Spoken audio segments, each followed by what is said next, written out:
Goeiedag geliefde disipel van Jesus en baie welkom by nog 'n episode van In Jesus Bybelstudie. Ons is besig om te kyk na hoe bly ek in Jesus. En gister het ons daarna begin kyk dat seker een van die belangrikste maniere om jou koneksie met Jesus te behou is deur sy woord. En ek praat nie net van Bybel lees om jou gewete te sis nie, maar ek praat van tyd in sy woord om hom te koester en om hom kans te gee om met my te praat. Tyd in sy woord, want dis waar daar lewe en krag is. Hebreërs 4 vers 12 sê, van die woord van God is lewend en kragtig. Dis nie net 'n boek nie, dis God se woord, en dis ons nommer 1 koneksie met hom, sy woord. In Psalm 1 sê God vir ons deur sy woord, dat sy woord is die nommer 1 manier vir ons om sukses te behaal in hierdie lewe.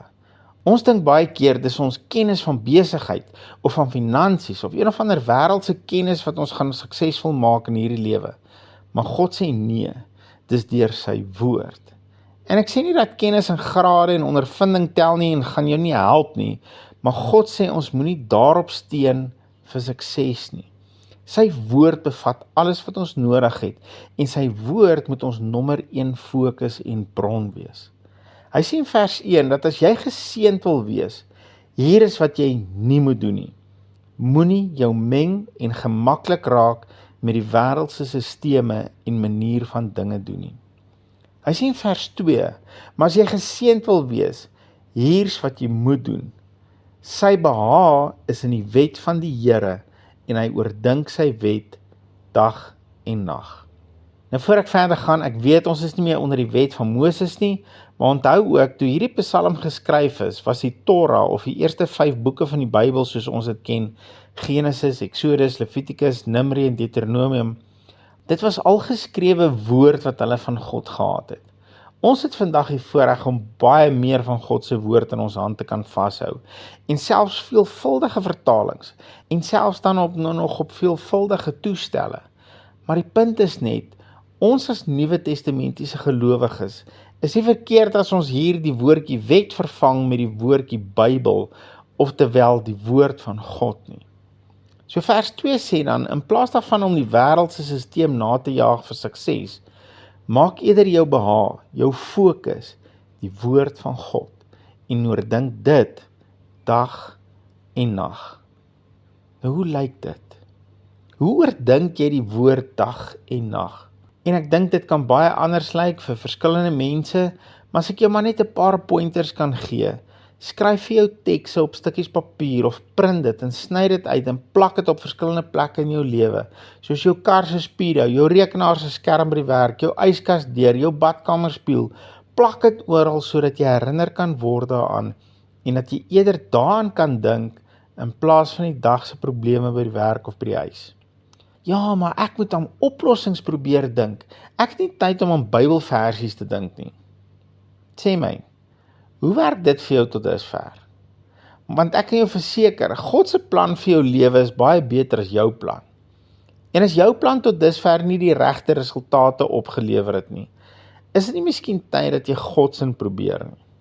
Want ek weet nie wat is jou eie plan se belofte nie, maar luister na God se beloftes wanneer jy sy plan sou volg. Vers 3 sê, en hy sal wees soos 'n boom wat geplant is by waterstrome. Let op dat hy sê, hierdie persoon wat dag en nag God se woord oordink, sal wees soos 'n boom tussen verskeie waterstrome. Nie net een nie, maar verskeie. Hy gebruik nie meervoud nie. So wat is hierdie boom se bron van voeding? Die waterstrome. Hy het nie 'n saak met sy omstandighede nie. Of dit nou reën of sneeu of droogte of somer of winter is, dit verander nie die boom nie, want sy bron is die waterstrome. Hy is nie afhanklik van reën of ander omstandighede rondom hom nie, want die stroom is sy voeding. En luister dan verder, wat sy vrugte gee op sy tyd en waarvan die blare nie verwelk nie. Omdat hy nie afhanklik is van sy omstandighede nie, het hierdie boom altyd vrugte op die regte tyd en sy blare verwelk nooit nie. Jy's nie die een dag on top of the world en die volgende dag depressief nie. Jy's altyd in dieselfde by, want jou by en jou gevoelens en emosies hang nie van jou omstandighede af nie, maar van wat God se woord sê. En dan sluit hy af met, en alles wat hy doen, voer hy voorspoedig uit. Is dit nie wat ons elkeen graag wil bereik nie? Klink hierdie nie na ons elkeen se doelwit nie? Alles wat jy doen, is voorspoedig. Jou omstandighede pla jou nie. Dit maak nie saak wie die regering is of wat hulle sê nie, dit pla nie jou voorspoed nie. Dit maak nie saak wat die ekonomie doen of hoe goed of sleg dit gaan met jou baas nie, dit bepaal nie jou sukses nie. Jy's altyd en onder alle omstandighede suksesvol en alles wat jy aanpak is voorspoedig. Hoekom? Want dit is 'n belofte van God. Is dit ons belewenis? Indien nie, is dit nie al tyd dat ons God se woord op die proef stel nie. Sou hy lieg? Wel, hy kan nie. So dit wat hy hier beloof, moet in ons lewens manifesteer, mits ons sy riglyne volg. En weer eens, ek weet die genade mense raak kriewelrig as ek praat van ons verantwoordelikheid, maar ons het 'n gedeelte wat ons ook moet doen. Maar kom aan man, wees nou eerlik, dis nie asof God van ons verwag om Durban toe te gaan, maar jy moet jou sussie in 'n krywa afstoot soontoe, anders gaan jy nou nie geseën word nie. Hy vra net dat ons in sy woord sal bly en oor sy woord sal dink en daaroor sal mediteer. Hoekom sal ek dit nie wil doen nie? Al wat gaan gebeur is ek gaan hom beter leer ken, want sy woord is propvol van wie hy is. En ek gaan beter leer wie ek in Christus is, want die woord is ook vol van dit.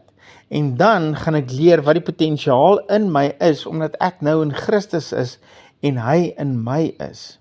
En om dit alles te kroon, gaan ek alles wat ek aanpak suksesvol afhandel, want ek gaan vanuit sy waarheid leef. Klink dit nie vir jou te goed en te maklik om waar te wees nie? Welkom by die evangelie en die lewe en die krag van God se woord. Here, baie dankie vir u woord. Here, en ek weet in my eie lewe, ek onderskat die krag en die lewe wat daar in u woord is. Maar help ons om opnuut net ons fokus en aandag in u woord te sit, om oor u woord te mediteer. Here, gee vir ons planne, gee vir ons idees en gedagtes, hoe ons dit prakties in ons lewens kan begin doen, sodat ons oor u woord kan mediteer, daaroor kan dink dag en nag, en dat dit wat ons doen, suksesvol sal begin raak. Want dis u belofte. Dankie Here dat u ons so lief het. In Jesus naam. Amen. Geliefde van Jesus, hou jou oog op hom en jou neus in sy woord. Shalom.